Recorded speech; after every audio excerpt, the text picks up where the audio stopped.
Hola parchadores, ¿cómo están? Si tienen algún comentario o alguna sugerencia, síganos en nuestras redes sociales para que no se pierdan ni un solo capítulo de su programa Parchando con Sebas. Cuando era niño veía unas comedias muy buenas como Don Chinche y Dejémonos de Vainas, porque hoy tenemos a un invitado de lujo que es un actor colombiano que ha trabajado en numerosas producciones de teatro, cine y televisión como La Casa de las Dos Palmas, La Fuerza del Poder, Casados, Perfume de Agonía, El Niño y el Papa, García, Verdad Oculta, Ana de Nadie, entre otras. Si quieren saber más del personaje, pues prendan sus televisores, sus smartphones, sus portátiles, sus computadores, sus tablets, porque el show de Parchando con Sebas va a comenzar. ¡Disfrútenlo al máximo!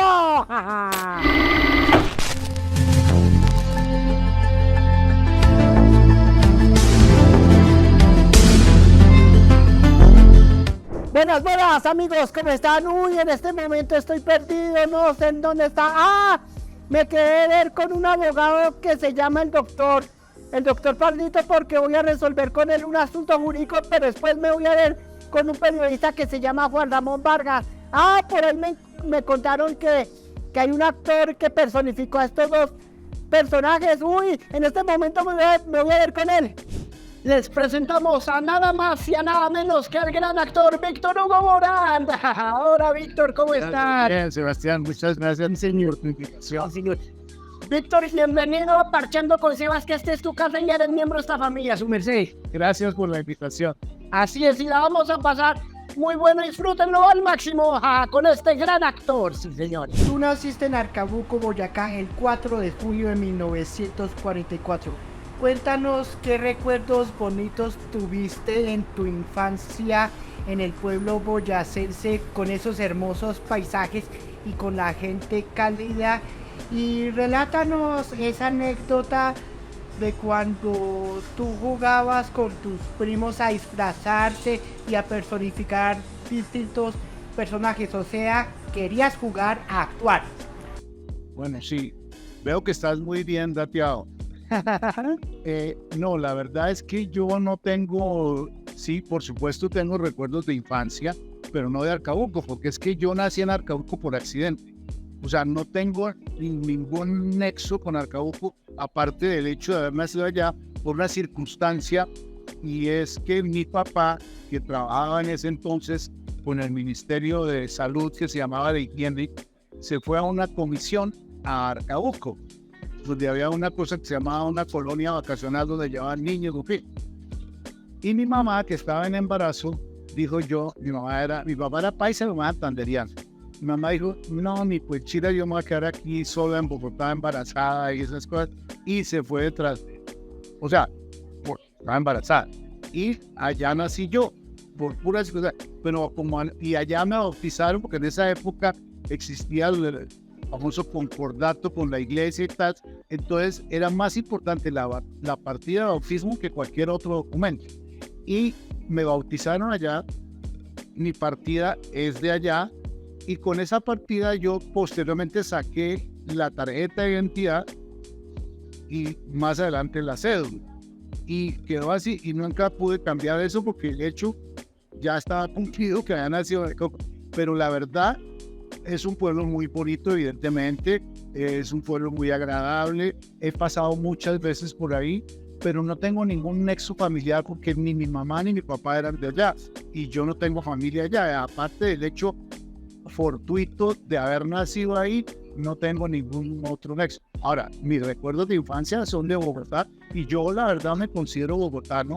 Una cosa es lo que dicen los documentos, pero mi crianza y mi ambiente fue siempre Bogotá, con mucha influencia de mi mamá santanderiana, o sea, mucha influencia santanderiana, y por supuesto también algo de mi papá paisa.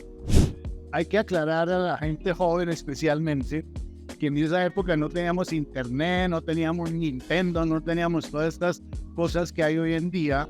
Entonces los juegos infantiles eran pues, las cosas que uno tenía a mano, que eran las bolitas de cristal, ¿no? Las canicas o lo que sea. Jugábamos en la calle, no había tantos riesgos como hoy en día.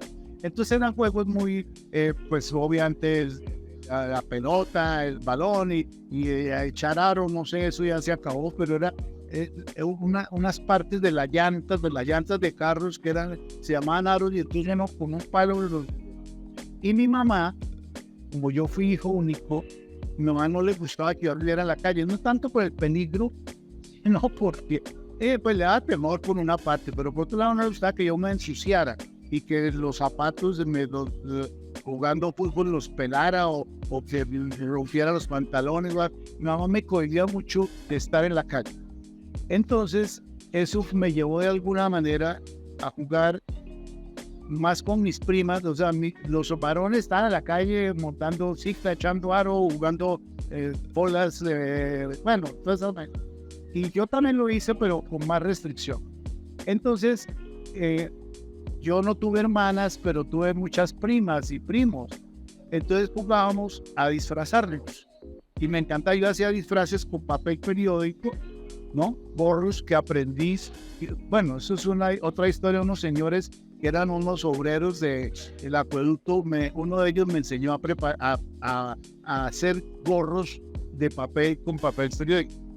Y entonces a mí me encantaba disfrazarme, bonetes, vainas, y me disfrazaba y representábamos cuentos infantiles y así, ¿no? Superhéroes, pero era muy divertido. Y yo le atribuyo a esa época y a esa anécdota o a esa situación el hecho de que esa inclinación por la actuación, ¿no? Porque me encantaba disfrazarme, me encantaba mirarme al espejo, y no tanto por vanidad, sino por ver cómo se veía el atuendo, ¿no? Y después descubrí con los años que esa es una técnica que ayuda mucho en la actuación, a maquillarse, a mirarse, a actuar frente al espejo. Eso ayuda mucho, pues son cosas, son coincidencias, pero afortunadas y pues gratas. No quiero presumir, pero hay como varias etapas, ¿no? Esa es esa etapa como de juegos infantiles, donde como tú te informaste, y es verdad, yo jugaba pues a representar diferentes personajes, sobre todo en los cuentos, ¿no? Yo no era Capachita, el lobo, pero bueno, y después vino la etapa escolar, ya en el colegio, donde me empecé a declamar, me gustaba declamar, un poco por vanidad, no nos digamos mentiras. Entonces en las fiestas de patrias, de Día de la Madre, no sé, yo declamaba, me aprendí. Yo digo que mi primer director fue mi papá, porque yo por una cierta rivalidad con una niña que me gustaba y yo a ella no, entonces el amor se me volvió bronca, entonces yo le tenía como cierta rivalidad a la niña, y a ella, como era muy bonita, la ponían a declamar, y yo un día le dije a la maestra, esto fue en primaria, ¿no? Porque en ese tiempo los colegios, la mayoría, sobre todo los de bachillerato, eran masculinos o femeninos. En primaria sí eran mixtos. Y entonces yo le dije a la profesora, ¿y por qué siempre la ponen a declamar a ella y a mí no? Me dijo, no, pues si tú quieres declamar, aprende tú. Sí, y me aprendí a la patria, ¿no? Patria, te adoro en mi silencio, mudo y temo profundo. Y yo, como iba en plan de competencia, yo me memoricé eso al pie de la letra. Y cuando llegó mi papá, yo presuntuoso le dije, papi, ya me sé la poesía. Me dijo, a ver, dímela. Y yo, patria, te adoro en mi silencio, mudo y temo profundo. Me dijo, papá, ya te la aprendiste. Ahora tienes que aprender a decirla. Yo, pero ¿cómo así? Sí, porque es que tú estás diciendo la letra, pero no le estás dando sentido. Hay que darle sentido a las palabras. Pues me lo dijo seguramente en otras palabras, pero hay que darle. Entonces me acuerdo mucho que me dijo, imagínate la patria como una persona. O sea, seguramente donde tú vas a estar declamando va a haber un símbolo, una bandera, un escudo, algo. Háblale a la bandera como si fuera una persona. Y dile, patria, te adoro. Y eso fue un éxito. Llegué y eso fue entonces me volví el declamador del colegio.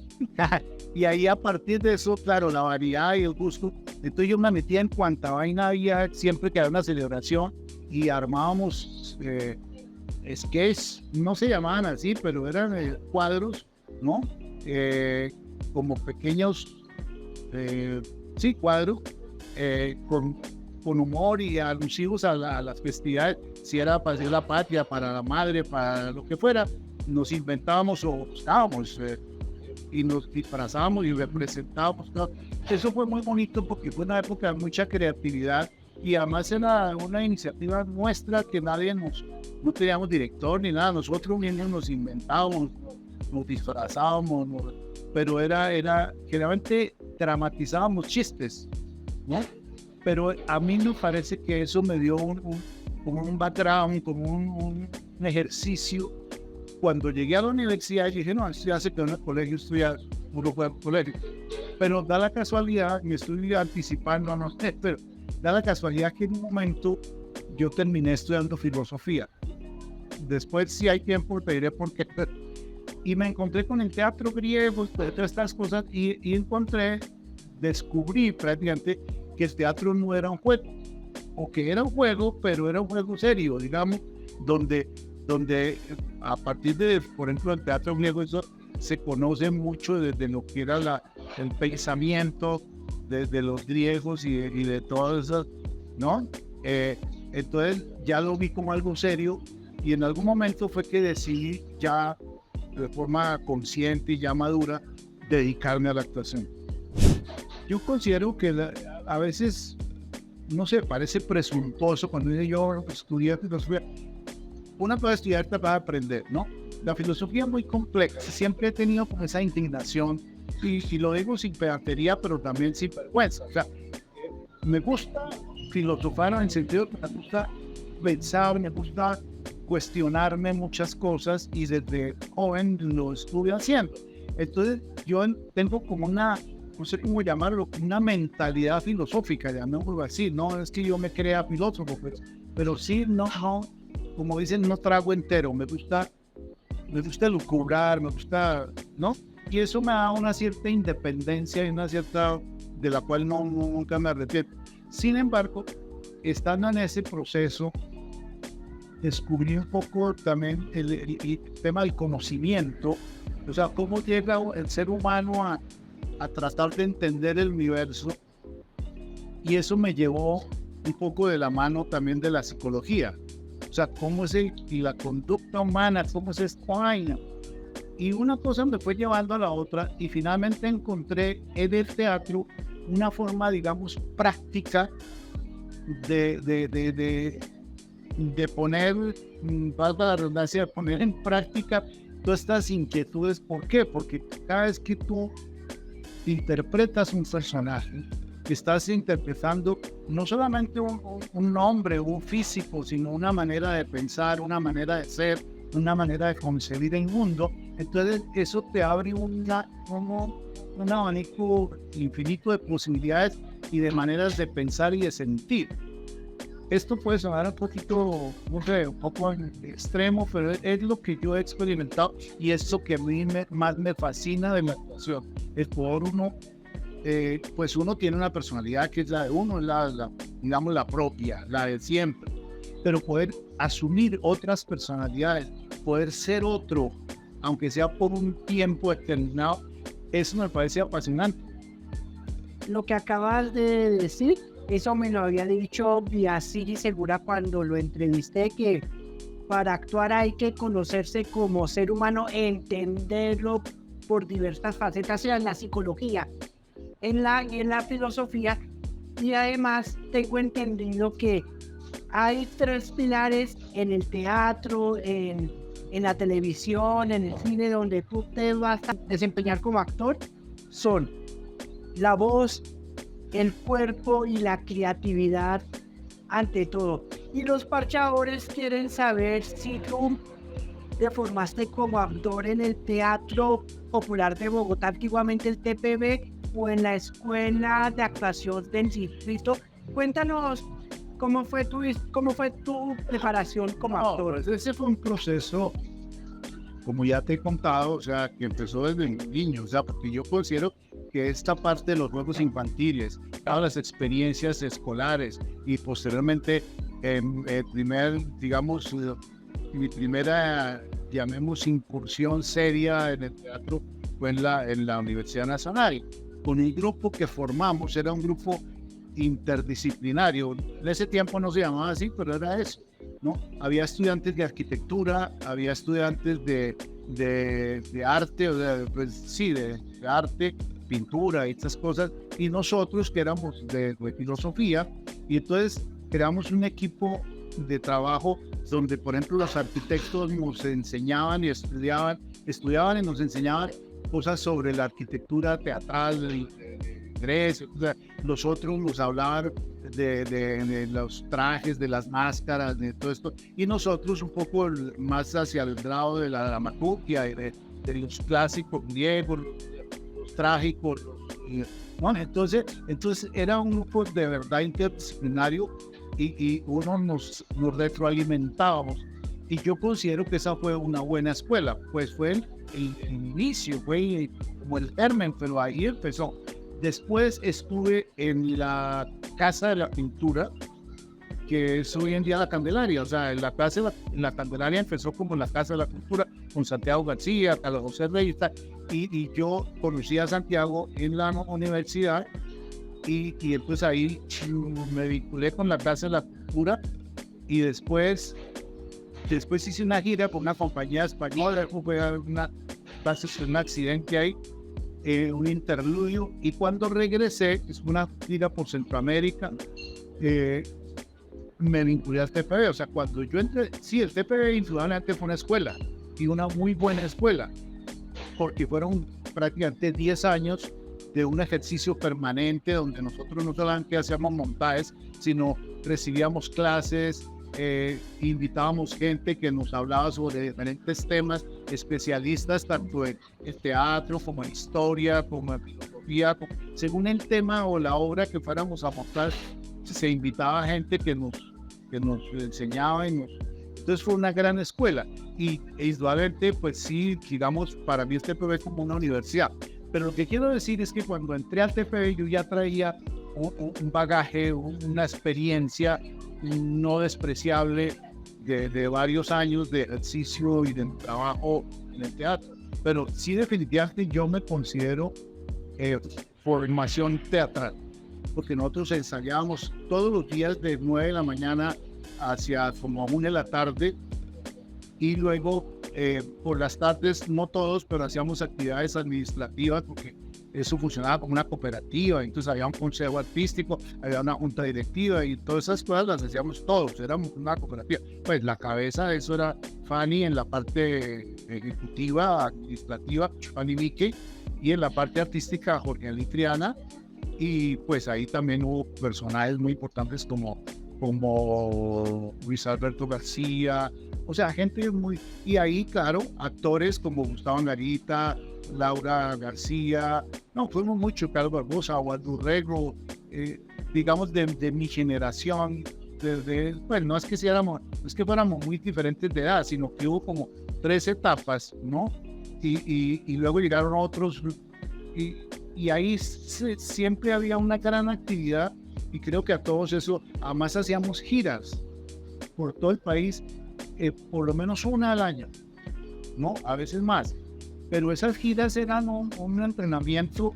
¿Por qué? Porque íbamos a las principales ciudades del país, visitábamos pueblos, veredas, todo. Hacíamos teatro en atrios de iglesia, en canchas de basquetbol. Dieron un espacio allá. O sea, no solamente teatros, sino espacios donde hubiera que ir, y hacíamos obras infantiles, en fin. Entonces fueron 10 años de una actividad intensa y por supuesto muy enriquecedora, ¿no? Y yo creo que todos los que pasamos por el TPB, que fuimos muchos, yo creo que todos nos beneficiamos de esa experiencia. Así es, sí señor. Yo sé que en la década de los 70 pues tú actuabas en diversas obras de teatro, pero tus primeros pasos en la televisión fueron en estas producciones como Revivamos nuestra historia, Bolívar, el hombre de las dificultades y El cuento del domingo, producido por RTI. Si no estoy mal, se titulaba Médico. Y el otro donde tú actuabas, me acuerdo que el intro ponían la canción The Sound of Silence de Simon and Garfunkel. Cuéntanos sobre esas actuaciones, lo que tú personificaste en las primeras producciones en televisión. Mis primeras incursiones serias, digamos, tuve algunas experiencias anteriores, pero realmente, pues ya como actuando seriamente fue justamente con el TPB. Porque en el TPB nosotros hicimos varias obras que habíamos tenido en repertorio en el teatro, otras no, se hicieron para televisión. O sea, algunas del teatro se hicieron para televisión, otras se hicieron directamente para televisión, pero era con el elenco del TPB, con la dirección de Jorge Ali, en fin, y hicimos cosas muy interesantes, como por ejemplo La muerte de un viajante, que como anécdota tengo que decir, la hicimos, en ese tiempo no se grababa todavía. No es que sea tan viejo, comencé muy joven, y no se grababa. Entonces era al aire. Entonces uno ensayaba todo el tiempo. Bueno, la obra, vale decir, como la habíamos hecho en temporada en el teatro, ya la teníamos muy bien domesticada. Pero solamente había una escena que era en exteriores, que era en el cementerio. La escena final, pues para las personas que conocen La muerte de un viajante, la escena final es en el cementerio, la muerte de Willy Loman, que es el personaje protagónico. Entonces, esa escena sí se pregrabó, pero sin audio.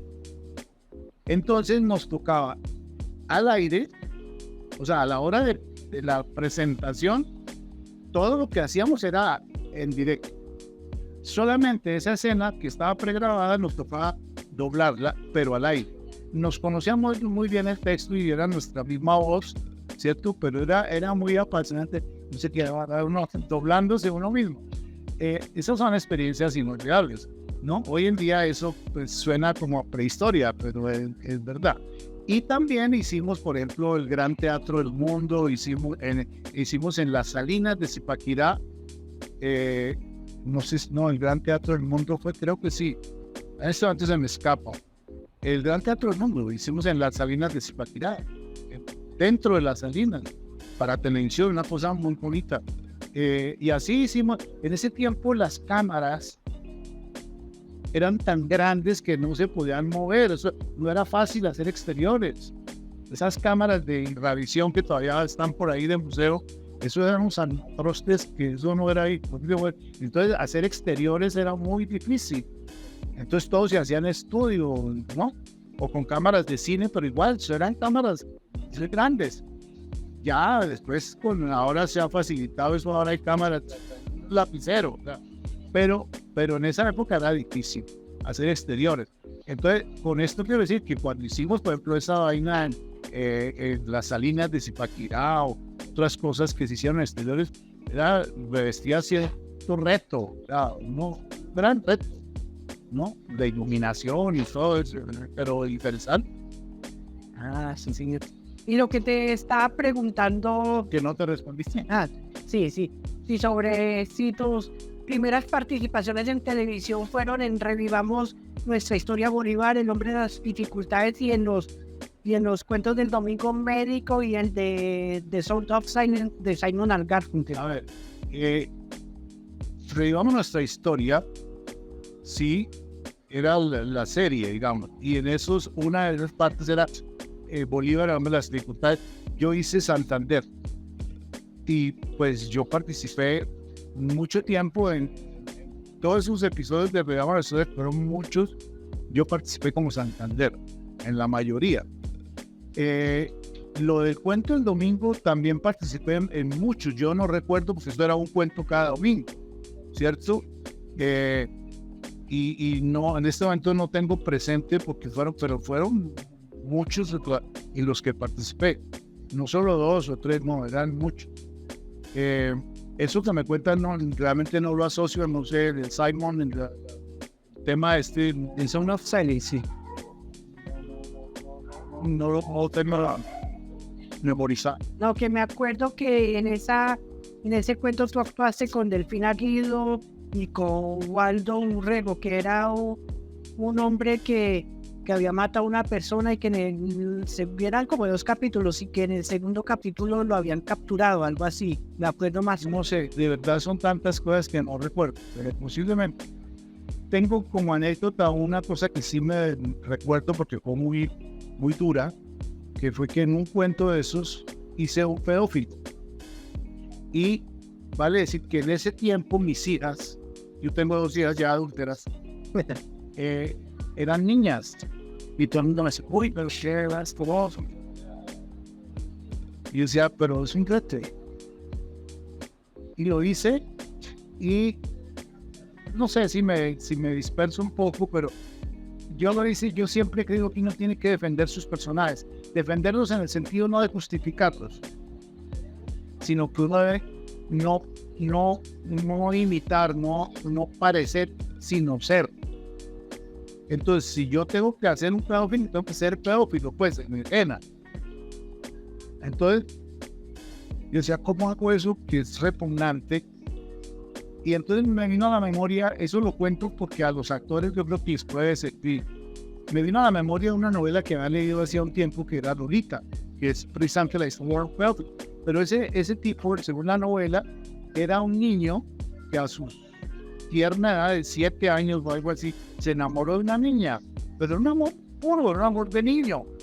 Lo que pasó fue que esa niña se perdió, o sea, en un momento la mamá le dijo, también vamos ya, y esa niña se le quedó allá como en el subconsciente, y el tipo nunca pudo superar eso, pero él fue creciendo, pero su trauma, o sea, su amor por esa niña se quedó ahí. Entonces él buscaba esa niña, se quedó buscando esa niña toda su vida. Entonces, ¿qué pasó? Pues que se volvió, le gustaban las niñas, pero era porque él no había superado ese trauma de su infancia. Entonces yo dije, bueno, yo tengo un ataque, a pesar de que esto hace años yo ya tenía mi edad, ¿no? Ya era un adulto. Entonces tenía 2 hijas ya. Entonces yo dije, no, yo soy un niño.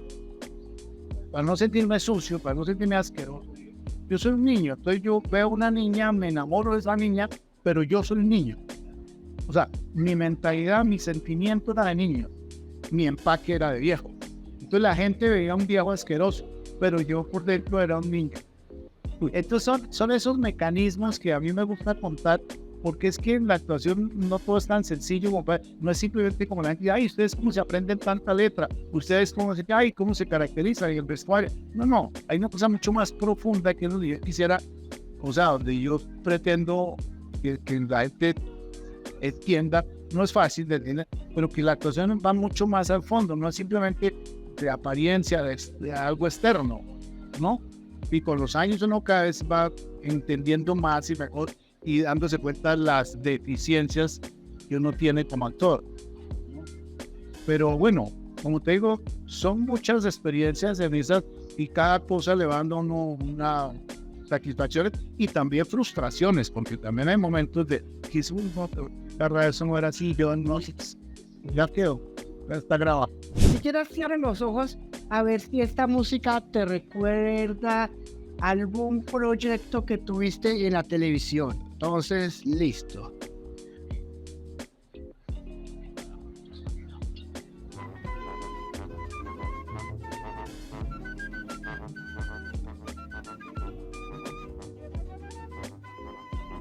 Obvio, esa es una de las cosas que me marcó, ¿no? El de Conchinche, era la música de la presentación, que no sé por qué mucha gente dice que la gata golosa, pero no es la gata golosa, es los pichines, se llama el tema. Sí, no, eso es inolvidable y eso cada vez que lo escucho se me quiebra la voz. Así es, sí señor. En 1982, Fernando Gómez Agudelo, quien en ese entonces fue el presidente de RTI Televisión, le surgió la idea de montar un proyecto televisivo cuyo énfasis era una comedia costumbrista que al principio se iba a llamar La Manzana de la Concordia, pero después le pusieron el nombre de Don Chinche, protagonizado por el gran actor Héctor Ulloa, pues que en paz descanse.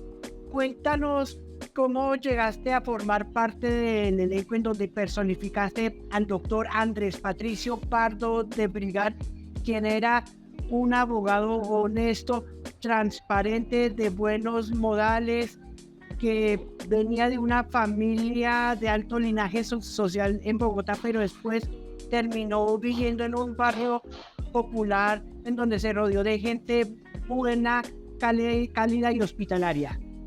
Sí, a ver, y hay un antecedente de Don Chiche que pues yo creo que mucha gente no conoce. En esa época había, pues, ¿cómo se llaman? Los espacios eran de la visión, eran oficiales, y las programadoras, o sea, las productoras que llamábamos programadoras, licitaban esos espacios.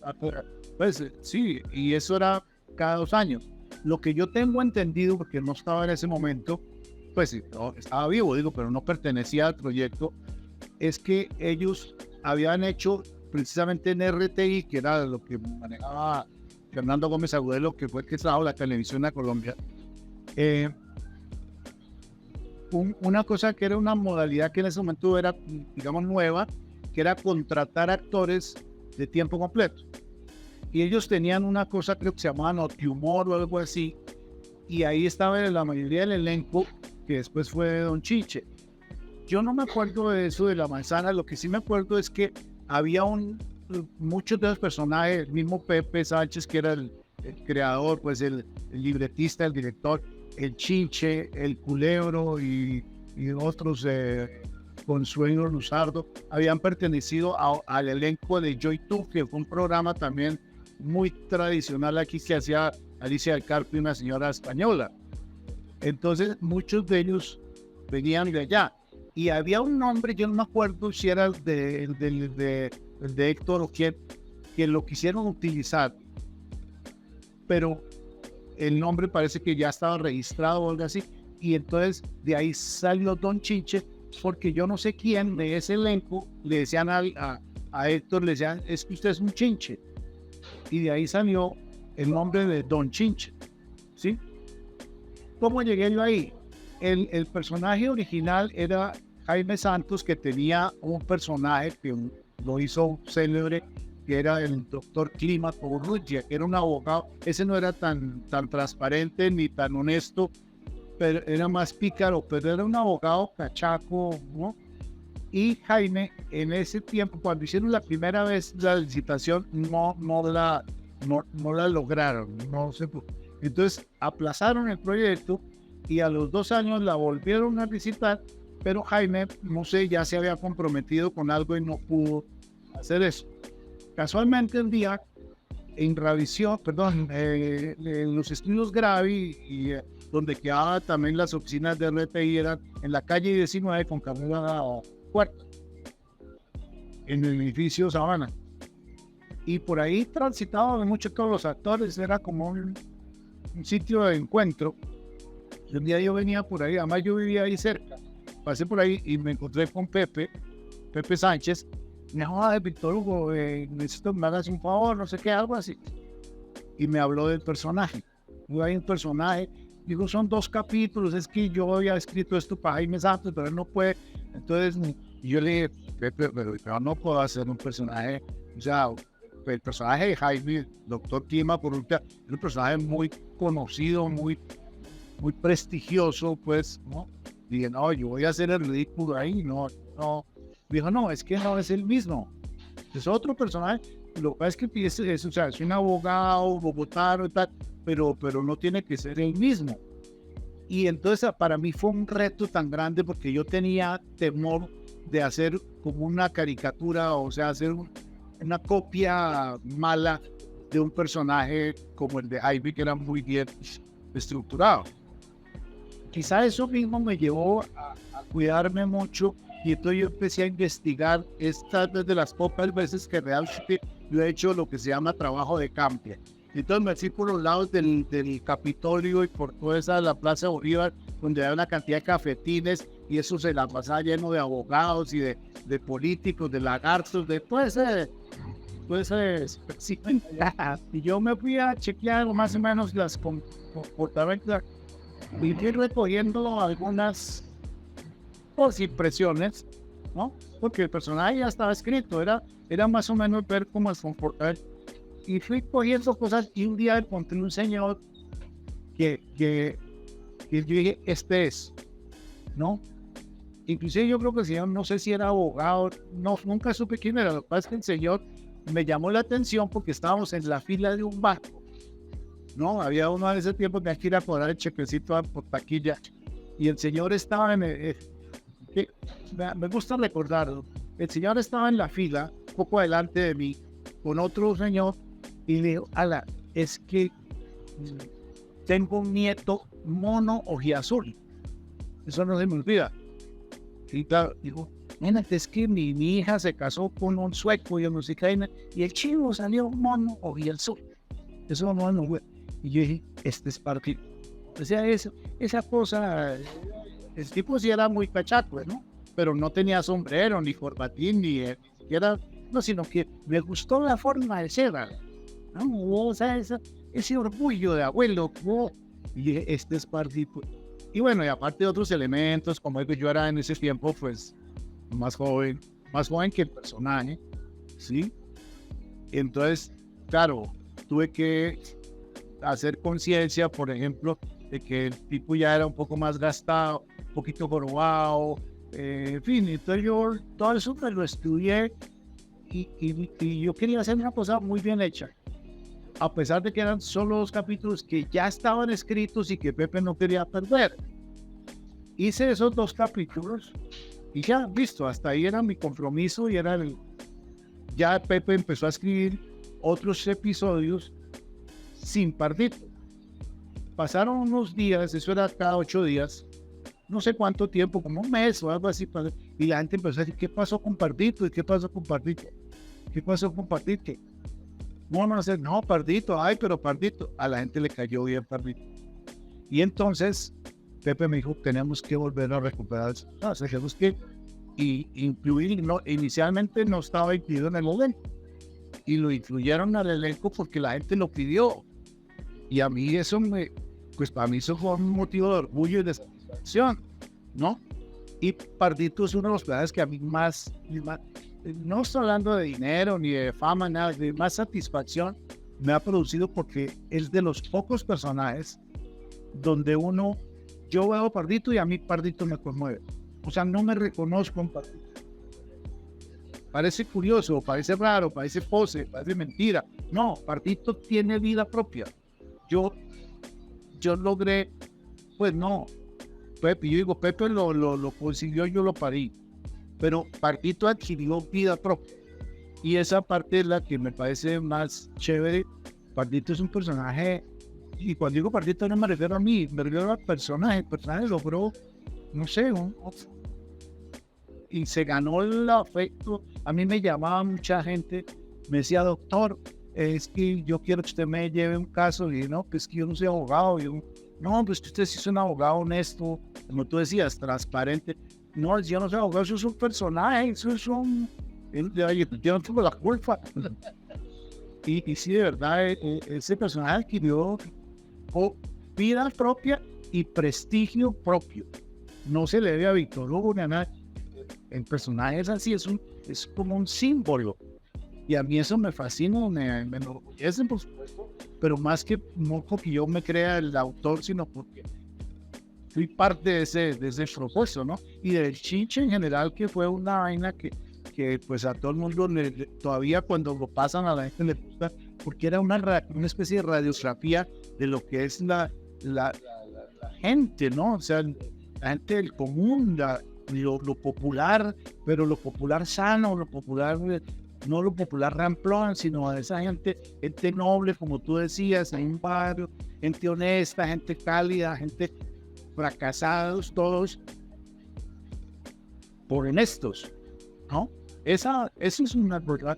Y yo lamento que pues, bueno, ese uno también tiene sus nostalgias, pero que eso ya hoy en día es como al revés, ¿no? Como que entre más malo sea uno, entre más, y las series, la verdad, se les busca mucho mostrar, pues, el narco, el mafioso, la prostituta, o sea, se ha como enaltecido algo que en lugar de enaltecer la nobleza, no digo que todos seamos santos, no, pero pues más humanos, pero al contrario, como que hoy en día lo que gusta es lo que se promueve la deshumanización.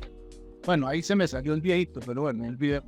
Sí, yo me acuerdo en los capítulos de Don Chinche y yo todavía me divierto muchísimo. Yo recuerdo muchas escenas en donde el doctor Pardito se le enfrentaba a su tía Magola, que fue interpretado por la gran Teresa Gutiérrez, que había dicho que yo no me dejo corromper porque yo soy la mata del honradez. Ese capítulo no sé, y me va a olvidar nunca, y eso yo lo vi justamente hace 10 años, este capítulo cuando lo repitieron en Señal Colombia. Nunca Esa escena la pasaron por internet muchas veces porque es un ejemplo, sí, a mí me gusta.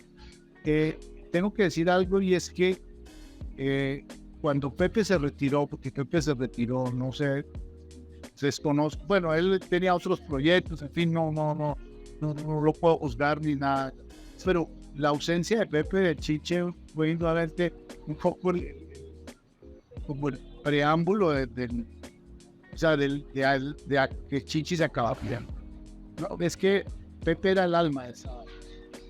Por supuesto, sin quitarle pues, el protagonismo de Ulloa y de Culebro Casanova, en fin. Pero es que el alma de eso, el creador era Pepe. Y cuando Pepe se retiró, el programa, a mi modo de ver, se vino un poco abajo y ese fue como el presagio de su muerte final. Tanto que después, años después, quisieron revivirlo y ya no les funcionó. Y en un momento, alguien que estaba reemplazando a Pepe, no recuerdo quién, libretista, hacía una escena donde Pardito jugaba cartas y hacía trampa. Y yo dije, yo me negué. Pues chicas, no. Ay, pero es que que el humor y qué tal. Y dije, no. Escucha, no puede, o sea, no, tú no conoces a Pardito, entonces no sabes quién era Pardito. O sea, Pardito no puede hacer trampa.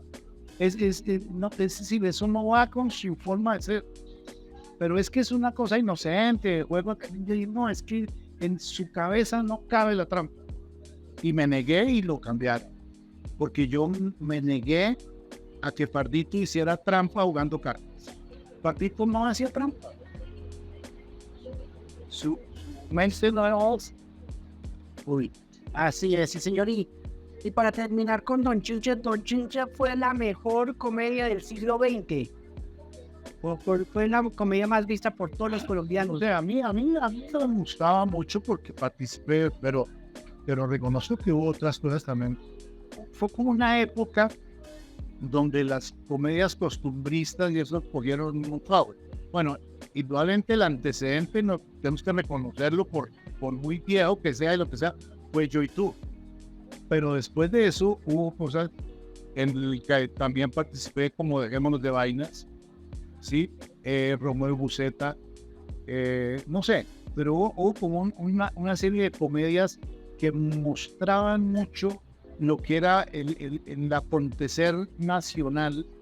Claro, uno dirá, bueno, es que éramos más provincia, todo bueno, pero como fuera, eso fue algo que marcó una época y que era muy bien recibido por el público porque la gente se reconocía. Yo pienso hoy en día y cada vez con más certeza o más seguridad, no más certeza, sino más seguridad, que el éxito de una producción, televisión, cine, lo que sea, hoy en día,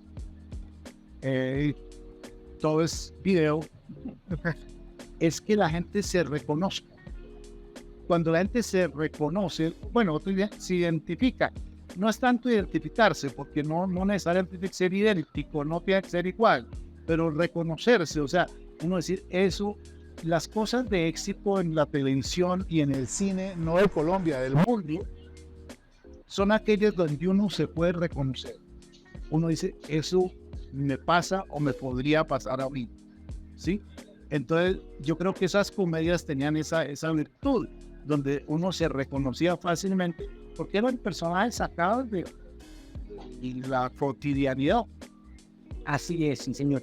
En 1984, Bernardo Romero Pereiro te convocó para que hicieras un personaje inspirado en la vida del periodista colombiano Daniel Samper Pizano, titulado Dejémonos de Vainas. Para darle máxima potencia al personaje Juan Ramón Vargas, Daniel Samper te orientó para que tú hicieras el rol que hace el periodista? No, no. Nosotros antes de eso, precisamente con Pacheco, que hablábamos de tras escena, hacíamos un programa, bueno, Pacheco, ese programa se llamaba Siga la Pista, creo.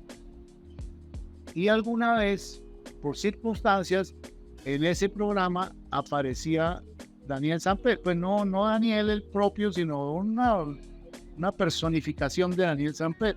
Y me llamaron a mí a que hiciera eso y yo lo hice y parece que gustó. Hay una anécdota que yo cuento porque Daniel y yo somos más o menos contemporáneos, solo que era estrato 6 y yo estrato 3, pero éramos bogotanos y de la misma época, en fin.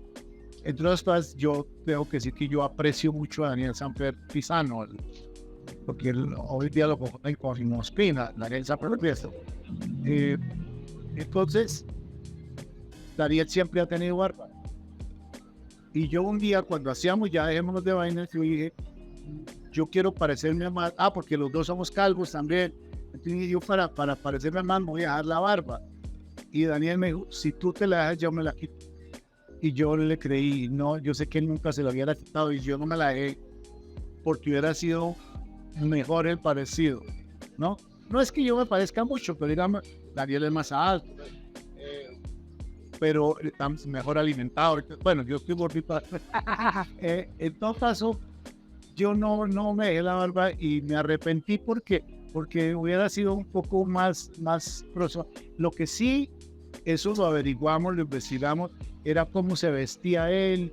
Él le gustaban mucho los zapatos de goma, gamuza con suela de goma, y Juan Ramón se vestía así. O sea, nosotros copiamos, sí, a través de la esposa, cómo se vestía Daniel, las cosas que usaba en la casa, sacos de lana y eso, y lo tratamos de copiar el vestuario del que usaba Daniel, ¿no? Y por supuesto lo bogotano y estas cosas, pero el físico sí no. Bueno, las gafas y esas, pero yo también usaba gafas. Bueno, el hecho es que sí fue muy interesante eso, pero quiero decir, nunca, antes de eso, nunca, sí, pues con Daniel nos vimos varias veces y yo lo aprecio mucho, creo que él a mí también, pero nunca como que él me dijera cómo tenía que hacerlo, no, él siempre fue muy, bueno, él escribía los guiones, ¿no? O sea, las ideas que eran de él, sacadas de una columna que él tenía que se llamaba así, donde él contaba anécdotas de su propia vida. Y Bernardo, que era otra eminencia, otro genio, hacía los diálogos y la dirección, ¿no? Entonces era un equipo muy bueno. Y además en Dejémonos de Vainas volviste a actuar con Paula Peña, que había actuado en Don Chinche, que era Renata, la esposa de Juan Ramón Vargas. Dejémonos de Vainas era la esposa de Juan Ramón y en Don Chinche era la novia de Chinche. Así es. Y además en los primeros capítulos de Dejémonos de Vainas actuó la señora Anuncia Pereiro de Romero, más conocida como Carmen de Lugo, quien era la mamá de Bernardo Romero Pereiros. Alcanzó a trabajar en varios capítulos. En esa época murió. Anuncia, su nombre era Anuncia de Romero, pero su nombre artístico era Carmen de Lugo, era española. Así es. Ahora tenemos esta dinámica, mi querido Víctor. Que voy a ponerte estas canciones y cuéntame qué recuerdos bonitos tienes de ellos.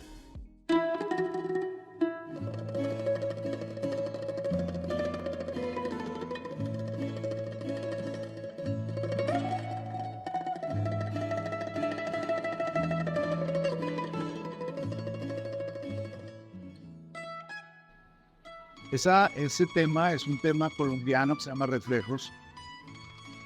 Ese tema lo usamos en una obra de teatro en el Teatro Popular de Bogotá, en el TPB, que era Ay Tú Panamá. Y había una parte ese trabajo de Aitu Panamá fue un trabajo colectivo, o sea, una creación colectiva que llamamos, pero la dramaturgia era o es de Luis Alberto García. Fue el que le dio finalmente la forma final. Y en una parte donde se habla de Colombia, porque era todo, una parte de Panamá, otra parte de Colombia y tal, y hay una parte que es se me olvidó ahorita el presidente que estaba en ese momento, ¿no? Que era más poeta que presidente. Y a Luis Alberto le puso esta música en ese, y yo no la conocía, y a mí esa música no sé, me llegó al alma, y cada vez que yo la escucho, innecesaria, o sea, inmediatamente me conecto con Aitu Panamá, que fue otra experiencia fabulosa a nivel de teatro, ya no de televisión, sino de teatro. Esa fue una experiencia también inolvidable, una obra que tuvo una repercusión. Fuimos a Panamá, es la primera y tal vez única vez que hemos llegado a otro país escoltados, porque había la idea de que nosotros queríamos reconquistar Panamá, y no era así. Bueno, ahora no me voy a poner a hablar, eso es otra historia muy larga, pero ese tema de reflejos siempre me trae esa vivencia de esa época que fue, pues, una época muy bonita, ¿no? Y esta es la versión del trío Morales Pino y fue compuesta por Pedro Morales Pino. ¿Qué tema? Es un pasillo. Sí, sí. Sí, señor. Esta otra canción, ¿qué te recuerda?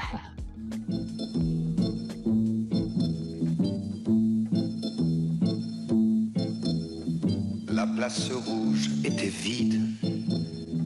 Devant moi marchait Nathalie. Il avait un joli nom, mon guide, Nathalie. La place rouge était blanche. Nathalie, yo no sé por qué, cuando yo escuché esa canción por primera vez me gustó. Yo no conozco. Después, mucho tiempo después, tuve posibilidad de ir a Moscú, pero fue por una. Y cuando la de la Plaza Roja, pero no sé por qué esa canción a mí me transmite como una nostalgia, como una cosa, pues hay un romance ahí con Nathalie, no sé cuánto.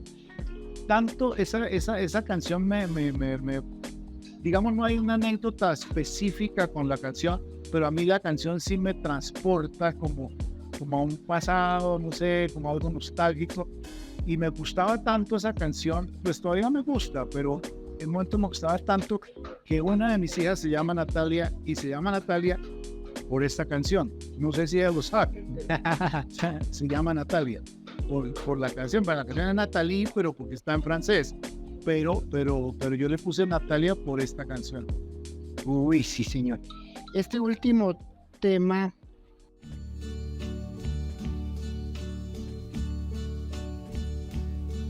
And now the end is near, and so I face the final curtain.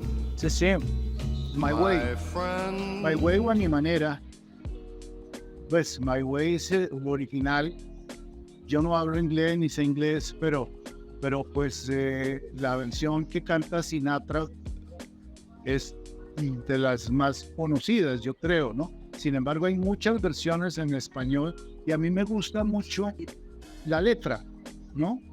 Aunque hay varias versiones y pues digamos hay como una cierta licencia en las traducciones. Digamos, no es la traducción literal, sino ya una traducción más literaria, más poética, pero habla de eso, de que yo vivía a mi manera, ¿sí?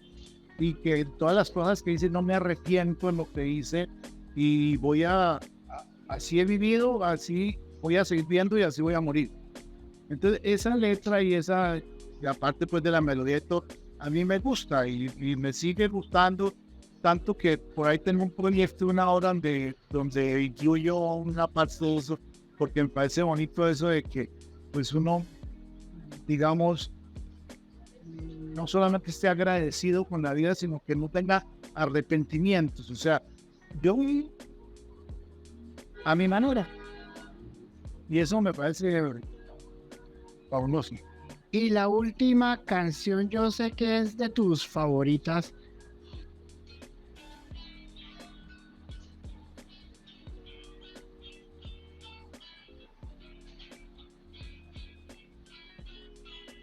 Sí, esa canción la conocí hace poco. Esa canción la conocí hace poco y me gusta mucho porque a pesar de que es una canción muy sencilla, un lenguaje muy sencillo, pues también habla un poco de lo que es, la que se llama Mi Vejez. Es de un autor mexicano que se llama, ya murió también, se llama Martín Urieta. Le compuso muchos temas a Vicente Fernández. Pero a mí me gusta la versión de ¿cómo que se llama? José Luis Mejía o algo así, porque me parece una versión muy sencilla. O sea, lo de Vicente Fernández es mucho más elaborado, con mariachi, este es solo con la guitarra, y me parece que eso le da como más fuerza en el sentido de que es como casi un lamento sin ser lamento, me refiero. Es una expresión muy sencilla de un tipo que dice: ayer me dijeron viejo y ahora me doy cuenta cómo me envejecí. Uno se envejece y no sabe a qué hora. De pronto ya es viejo y uno dice: pero yo era joven. Y yo todavía me siento joven. No me gusta mirarme al espejo porque me veo viejo. Pero yo, mientras no me miro al espejo, yo me siento... Es como los médicos. Yo estoy alentado hasta que llego al médico. El médico me enferma. Yo me siento divinamente, pero el médico dice que el triglicérido, que la tensión, que la... Y así es el espejo es cruel. Entonces dice: no me importan las arrugas, no me importan las canas, pues si me las gané con orgullo y dejo un recuerdo. Entonces me gusta el tema. Ahora, lo que yo te decía, son muchas las canciones que a mí me gustan y de diferente género, porque es que cada canción en su contexto pues dice cosas, ¿no? Y yo creo que la música y particularmente las canciones, la música con letra, tiene esa virtud de que expresa cosas que uno siente y que a veces los que no somos poetas ni somos compositores, pues no tenemos cómo expresar. Entonces las canciones nos ayudan a expresar eso que sentimos y que no podemos expresar con nuestras propias palabras. Muy interesante que hagas un análisis así profundo de las canciones que te gustan. A todos nos gustan muchas músicas, pero las que acabé por eso son las que más te gustan, o sea, tus favoritas. Sí, no, y hay muchas más. Ah, sí, señor. Hay un programa que 2 veces me han hecho ese programa, es una radial, que se llama, ahorita se me escapa el nombre, pero es algo así como, ¿cómo es que se llama? O sea, sus canciones favoritas, ¿no? 2 veces me han hecho en épocas distintas, y casi siempre, o sea, las canciones casi siempre son las mismas, coincidencialmente, pero cada vez encuentro más. La primera vez eran como 10 y yo decía: uy, pero ¿dónde vas a sacar 10 canciones? La segunda vez salieron como 20 y me quedaron faltando. Lo que quiere decir que cada vez mi repertorio se va enriqueciendo con nuevas cosas. Y es que sí, lo que yo digo, es que la música tiene ese... Ahora, no voy en contra de nada, pero yo siento, eso ya es un problema tal vez de la edad. Yo que sé que la música, no sé cómo llamarla, actual, primero no sé si es música, y segundo, se ha vuelto muy agresiva. O sea, es una cosa... Alguien me decía, y con razón, que eso estaba inspirado en las pulsaciones, pero es como una cosa frenética, y como una cosa desesperada, y como una cosa y violenta y agresiva. Y todo a mí eso me produce angustia, me produce desazón. En cambio hay canciones, así sean cursis o lo que sea, que me transmiten tranquilidad, me inspiran, me incitan a ser bueno, a ser mejor, a ser noble, a ser generoso.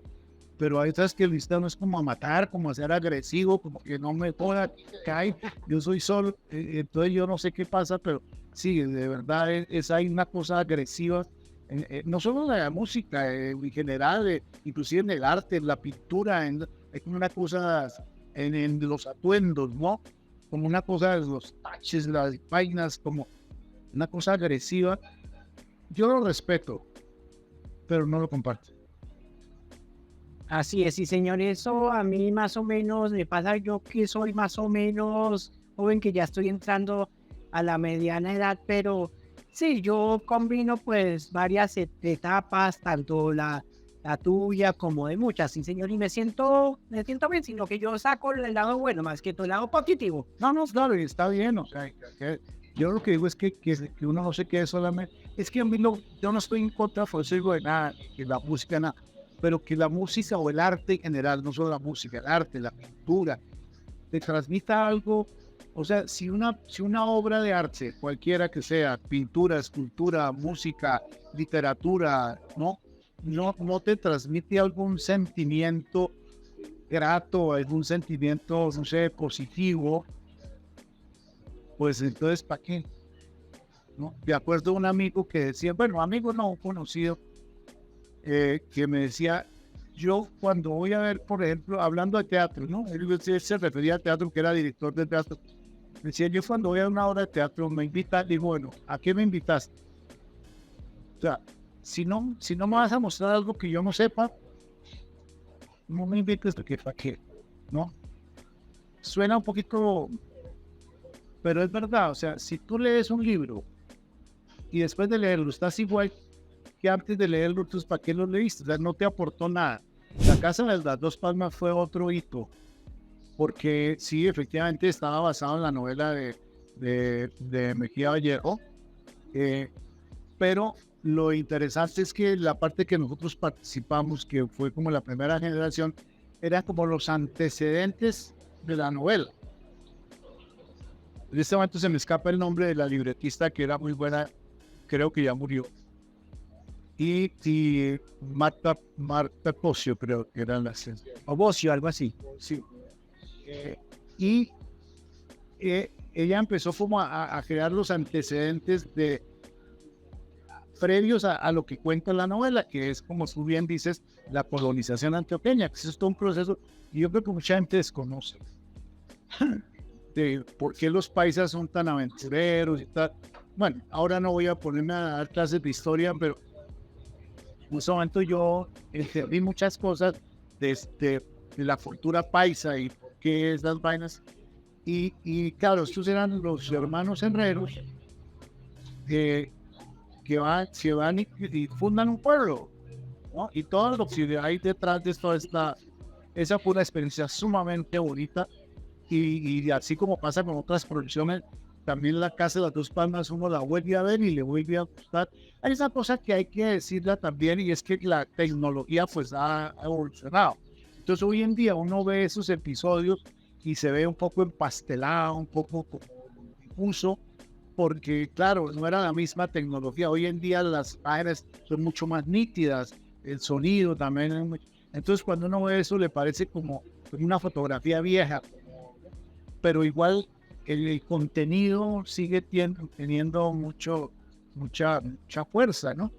En cuanto a otras cosas, pues sí, también son otros momentos. Se me olvidó ahorita. La fuerza del poder. La fuerza del poder, de esa no, la verdad no recuerdo mucho. Sí, la gente me habla de eso, pero no, digamos, no me marcó tanto como otras cosas. Y algo más dijiste. Casados. Bueno, Casados era una comedia así de punch, efectivamente, donde yo tenía una amante que era, la actriz era Andrea Guzmán. Andrea Guzmán, estaba muy jovencita, Claro. como cosa curiosa o anecdótica, me acuerdo que la gente me envidiaba, decía, ay, yo quisiera, yo también, eso es ficción. Sí. No, pues es que mira, son de verdad muchas cosas, son muchos años en el tema de la actuación, y pues son muchos personajes, son muchas experiencias que es difícil que quepan en un espacio tan pequeño. A mí me encanta hablar, yo decía ahora, me encanta hablar de estas cosas, pero también entiendo que la gente se puede aburrir porque es que son tantas y tan variadas que pues no. pero yo vivo agradecido con la vida y con mi profesión porque nunca me he arrepentido y mi propósito, y lo digo a viva voz, es seguir hasta que el cuerpo aguante. Sé que me tengo que morir, espero que no sea muy pronto, pero cada vez está más cerca. Pero sí, a mí actuar más allá de la vanidad, más allá de lo comercial, a mí actuar me da vida. Es lo que yo decía hace un momento, es vivir otros personajes, eso es vida.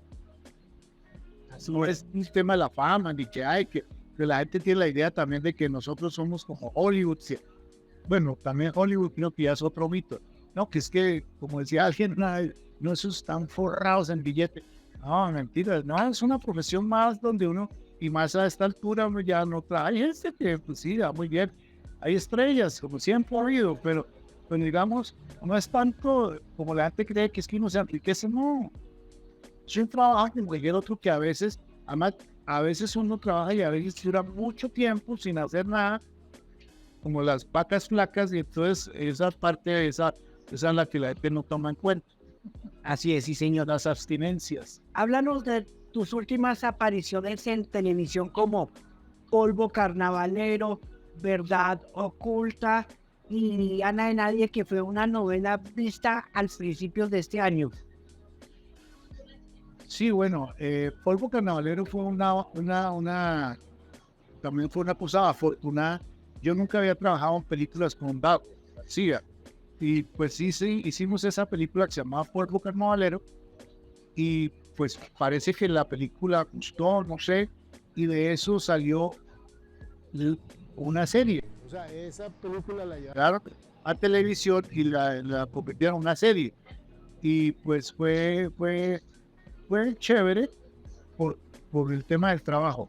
Ahora, el personaje no era un personaje, digamos, muy rico, en el sentido, no habla de términos monetarios, sino era un personaje un poquito, era un médico, pero era bastante como, digamos, dentro de la historia, no era un personaje, digamos, protagónico. Sí participaba, era el papá de una de las protagonistas, pero, digamos, era un personaje un poco gris, no era un personaje relevante, así que uno diga, uno lo hace lo mejor que puede, pero digamos, hay personajes que son un poco grises, o sea, no pasa nada con ellos.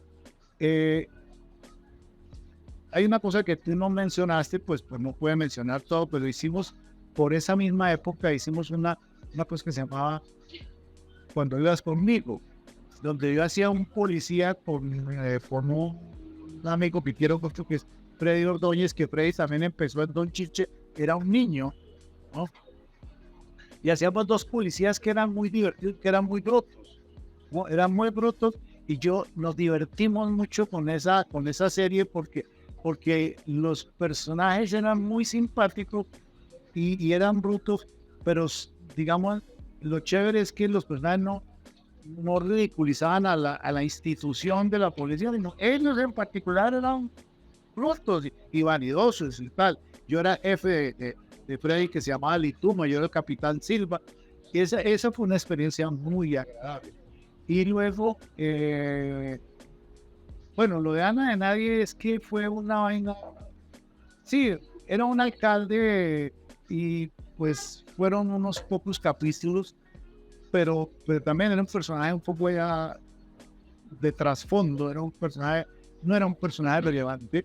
Yo hago de todo porque, como te digo, me gusta actuar y cuando me dan la oportunidad, pues y si las condiciones son más o menos favorables, porque tampoco me gusta como hacer cosas por hacer, no. Pero ese personaje del alcalde me parece que podía haber sido un personaje un poco más relevante. Por supuesto no era protagónico, pero creo que pasó muy sin pena ni gloria, porque fue una cosa muy fugaz la aparición de ese personaje. ¿Y qué otra cosa?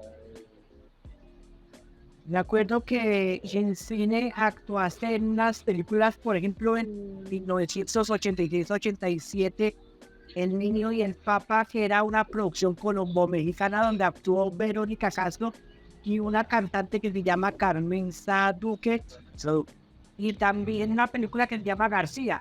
Háblanos de todos esos Pues personajes. mira, he tenido la fortuna, digamos, porque es una fortuna de decir, yo he hecho por lo menos una docena de películas.